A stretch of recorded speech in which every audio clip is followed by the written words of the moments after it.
Look the part, play the part. Yakko sponsors Vanarama National League on BT Sport.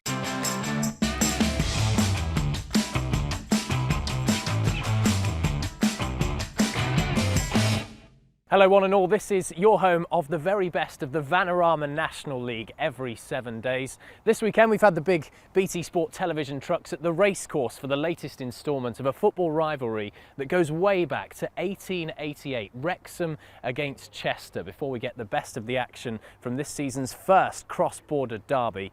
Here's what else is coming up. The National League loses another manager as Jamie Day leaves Braintree. Rob Swain goes from hero to zero as Dagenham and Redbridge stay top. And Paul Cardham returns Tranmere to winning ways, saying he wants the manager's job. Jamie Day's reunion with former club Forest Green Rovers ended up being an unhappy one, with the Braintree manager losing his job less than 24 hours later. Day was assistant at Rovers in a failed promotion bid last season. The visitors came close to an early opener, Christian Doige denied by a heroic block from Jake Goodman. Braintree had won only 2 of their first 11 matches. They had a penalty appeal turned down when Michael Cheek went to ground.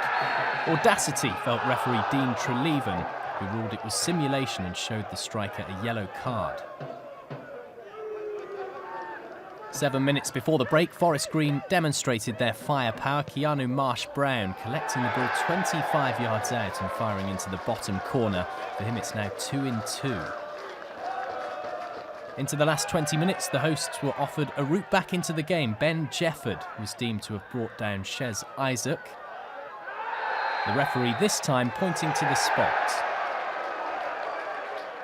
But Isaac couldn't beat Sam Russell from 12 yards and rescue a point. At the end, there was little indication Day was about to go. You know, we have had obviously a missed penalty and we've had some good chances in the second half.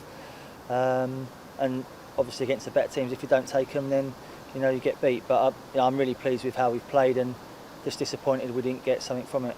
You know, there's only one team in it. We should have put the game to bed. You know, we had chances to make it 3 or 4, 5-0. We didn't, and we left the game open for Braintree to come and have a go at us, which they did in the second half. Full credit to them. They decided to come and play in the second half and made a game of it, and we're indebted to our goalkeeper saving a penalty.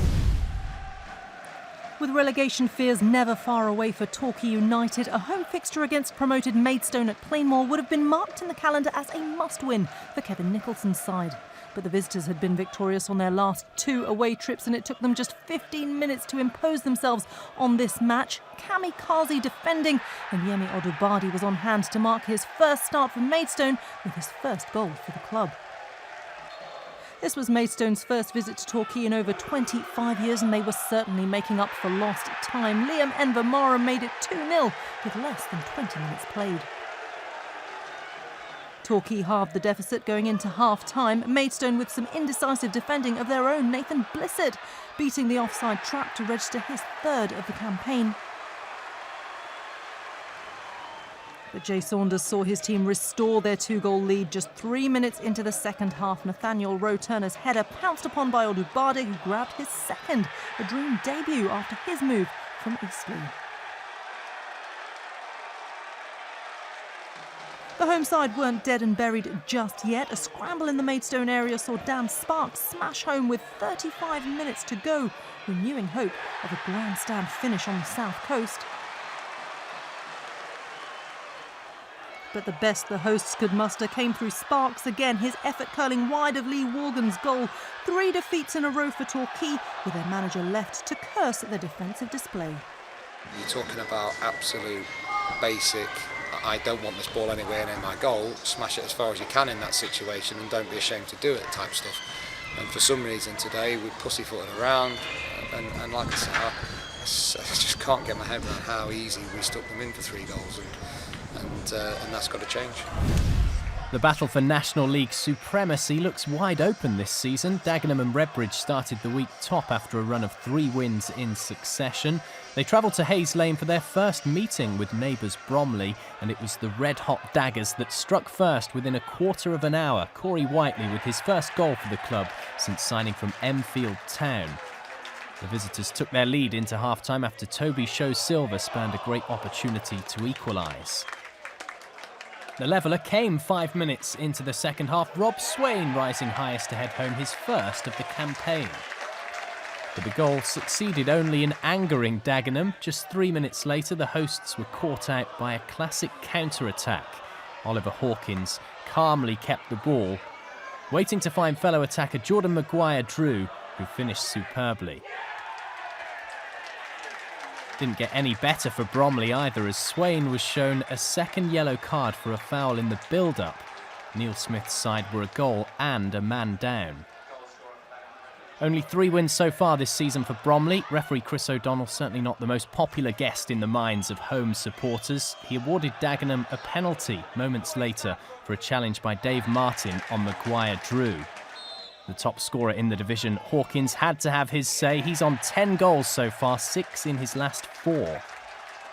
Bromley came close to reducing the deficit, but clearly it wasn't meant to be a fine Saturday afternoon for Show-Silva. Andre Bucco was inches away from adding some gloss to the scoreline. 3-1 it ended, 4 victories in a row for the league leaders. It's always difficult away from home, isn't it? You know, and these are like, great respect, local derbies, and I always think local derbies are the hardest games to win. Lots of players know each other. But I thought we played some great football today. You're not going to come back from 10 men. You can't give a team like Dagenham, who will wear you down, any chances, and we gifted them everything today. A run of 4 games without a win saw Gary Brabin sacked as Tranmere manager last weekend. Former Southampton boss Nigel Adkins is the most high-profile candidate linked with the job. Caretaker manager Paul Carden had a chance to make his case for a promotion with a visit of Woking to Prenton Park. His inherited strikers with goal-scoring pedigree, Andy Cook firing the hosts in front after 33 minutes. 4 minutes into the second half, Cook showed his prowess in the penalty area again. 6 goals in a Tranmere shirt for him since joining from Barrow in the summer. So far, so good for Carden. Gary Hill's team have been resurgent of late with back-to-back wins before this fixture. They were given a lifeline when Fabio Sareva volleyed past Scott Davies to make it 2-1. But the reprieve lasted just 60 seconds. Rishi Sutton's cross glanced in by the head of James Norwood, his 6th of the campaign, his first in 5 matches. Woking weren't out of it yet as they were presented with a penalty with 17 minutes to go. Steve McNulty deemed to have handled in the area. Kieran Murtagh stepped up, Davies preserving Tranmere's 2-goal advantage. There was still time for the hosts to be given a spot kick of their own. Substitute Mitch Duggan brought down by Nathan Ralph. A straight red card for Ralph in stoppage time. Michael Pope denied Norwood the chance to make it 4-1, but Carden secures a first win in 5 for Tranmere. I'm not naive enough or daft enough to think that I'm the one that the fans are licking their lips over. You know, I know that, but you know, the chairman's told me to run with it, win games and see what happens. As I say, there's probably a dozen managers in the stand today looking to take this job on because it's a fantastic job. It's a once-in-a-lifetime opportunity and it's one that I'm going to try and grab with both hands. Lincoln City were at Crabble to face a Dover team that did the double over them last season, and with all the big hitters in the National League in form right now, Danny Cowley's visitors were keen to avoid dropped points. Chris Kinnear's men had won 3 of their last 4 and could have gone ahead within 60 seconds. Ricky Miller wildly off target. The deadlock was broken on 4 minutes. Sammy Moore's corner headed home by skipper Jamie Grimes. The first time he's scored in over a year.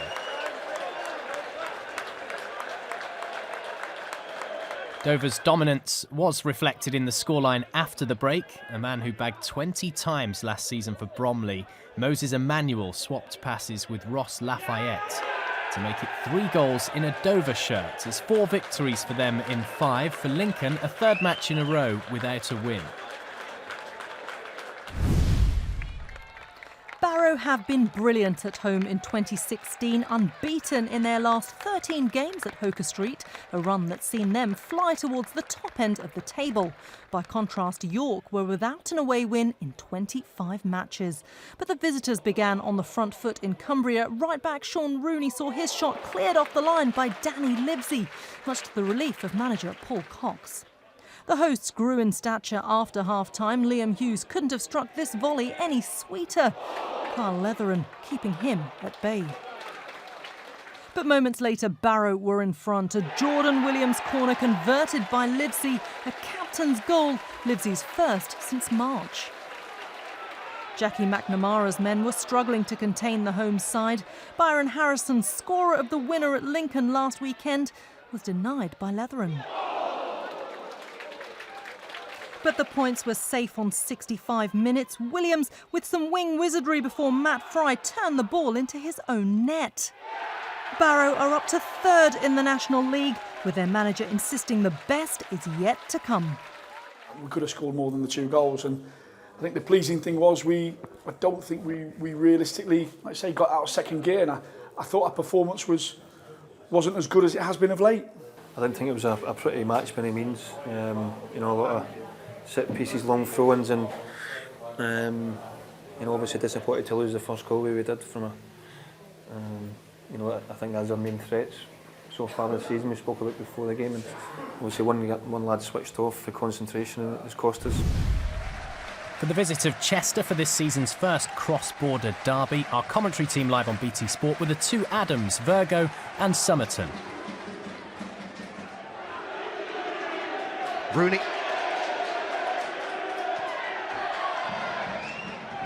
Here's Rooney again. So much of Wrexham's play likely to go through, and that's a wonderful ball in as well. And what a golden opportunity for Michael Bakare. Fabulous ball in by Rooney. Well, this is a quality that Rooney certainly possesses. You give him that little bit of time, got a great diagonal on him. Big opportunity there for Wrexham. Over it comes towards Newton, who struck it first time, and it almost fell, fortunately for Harrod, inside the area. Well, they're getting a lot of joy down that left-hand side, Wrexham.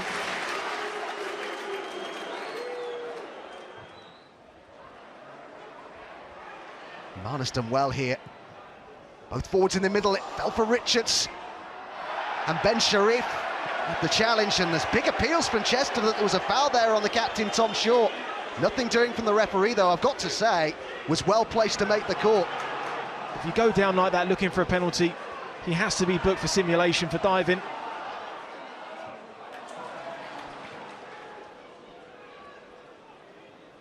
Alabi able to control.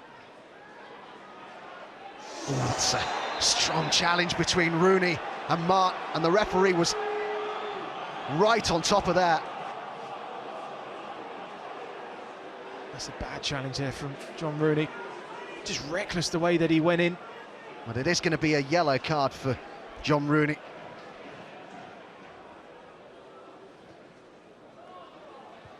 Header by Vassell. Runs here for Harrod. Looking for Bakare. He's got himself in here! It's wide. Angle was working against him, but he did brilliantly to make the chance. Well, he did brilliantly. He just rolls Ryan Astle. And again there, just needs to be a little bit more clinical.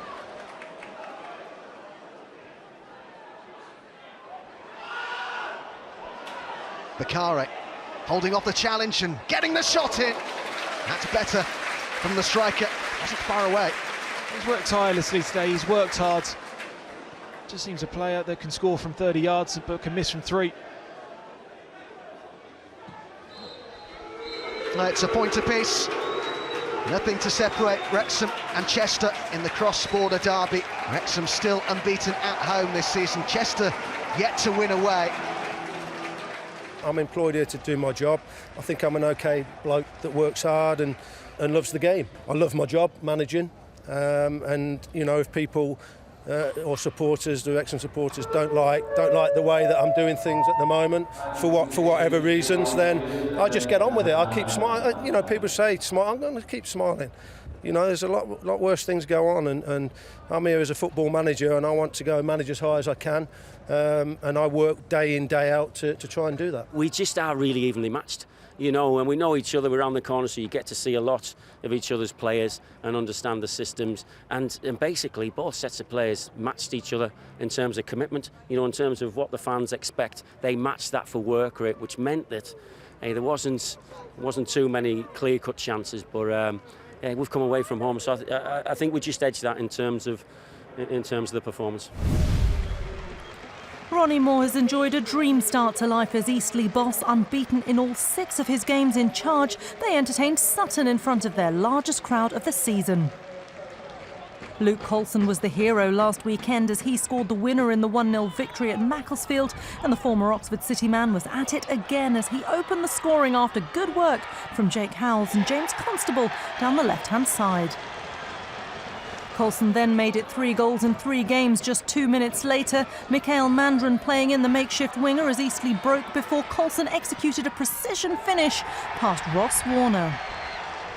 The away side poured forward in the final 20 minutes in an attempt to gain their first point on the road since early August, but they found Eastleigh's on-loan AFC Wimbledon keeper Ryan Clark in fine form.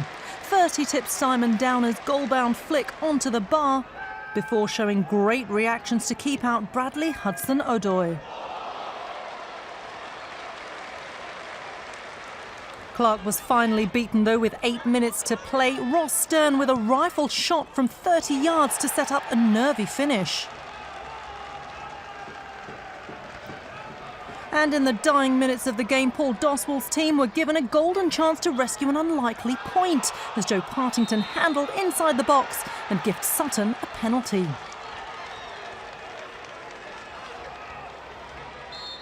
Bedsente Gomez stepped up for the spot kick, but that man Clark was equal to it and cemented a debut to remember. Eastleigh remain in 6th, just outside the playoff spots. I think my players in the last half an hour were excellent. And without Ryan Clark, it would have been 5 or 6, to be honest. And then missing the penalty was the minimum we probably deserved out of it in the end. Adam Lockwood was named Guiseley's permanent manager on Friday, having been in temporary charge since Mark Bauer's sacking in August. His side welcomed Macclesfield to Nethermoor Park, still looking for their first win of the campaign. And the task of ending that unwanted run was made harder as they fell behind after a quarter of an hour. Chris Holroyd lobbed Johnny Maxted to make it 4 for him this season. Before last weekend's 1-0 home defeat to Eastleigh, John Askey's side had secured 3 wins in succession. They looked sure to get back to winning ways as it was looking all too easy here. Former Guiseley man Oliver Norburn was allowed in at the back post, 2-0 to Macclesfield. To the hosts' credit, they battled back and reduced the deficit after Jordan Preston went for goal from outside the box to give his team hope of a point.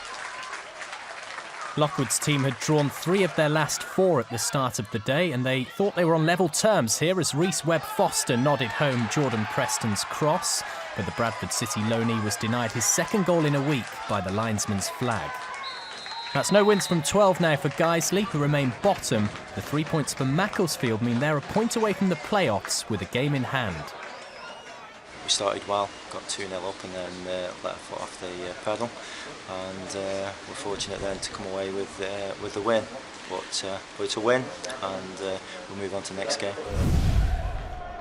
Gary Waddock's Aldershot are unbeaten at the Recreation Ground this season, and they took the lead against visiting Gateshead with Iffy Allen curling into the far corner just after half-time.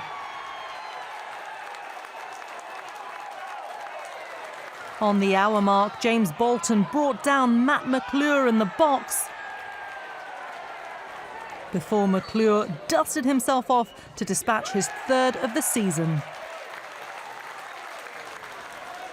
And as the visitors pushed forward in injury time, the shots made it 3. Charlie Walker ending a miserable day for Gateshead. Aldershot's home record stays intact.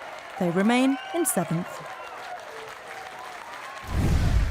Solihull were without a win in 6 matches as they took on Boreham Wood, but there had been recent encouraging signs that the Moors were getting back to form after hard-fought draws away at Gateshead and Lincoln.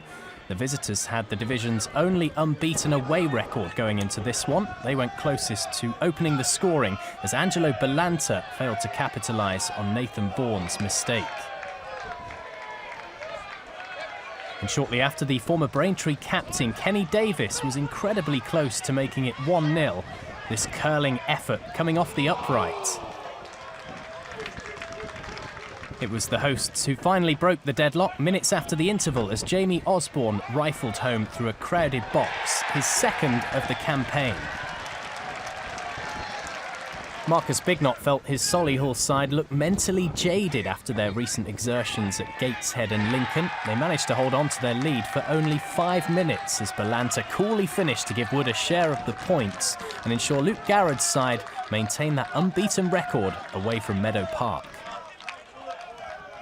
I felt we done bits in spells and very much like Solihull Moors. I felt that last 10-15 minutes they were on top, but we could have quite easily nicked it towards the end, but in fairness, a fair result.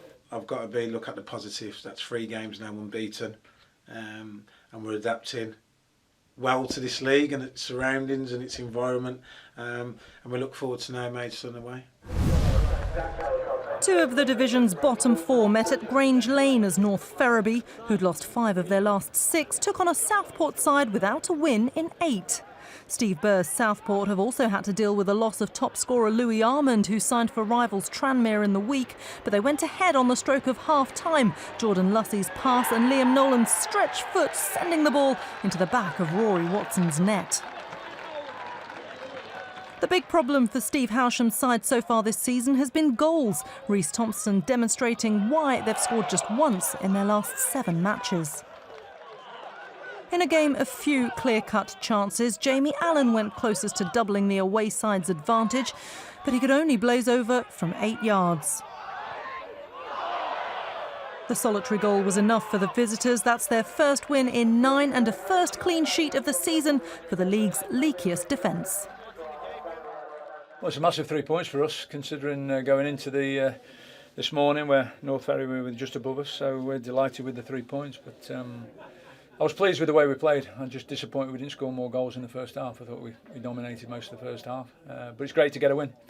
I don't think it was fairly even. I thought we was rubbish. No, simple as. We was lacklustre.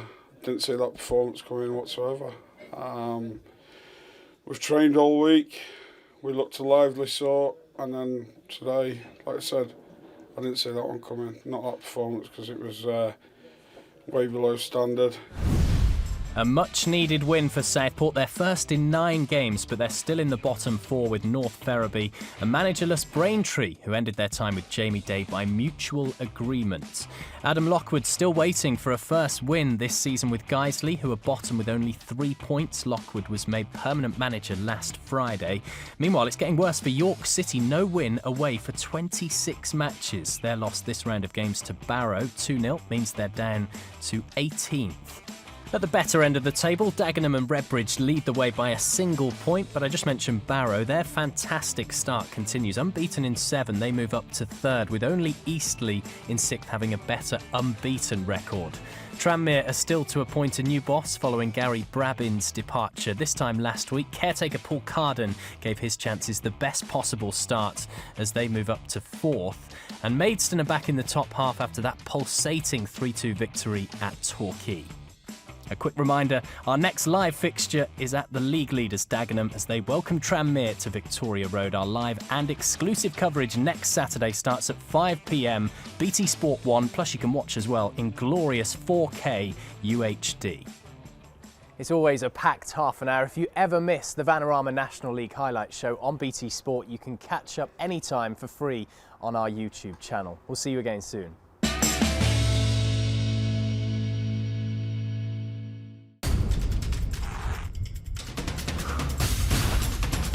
Look the part, play the part. Yakko sponsors Vanarama National League on BT Sport.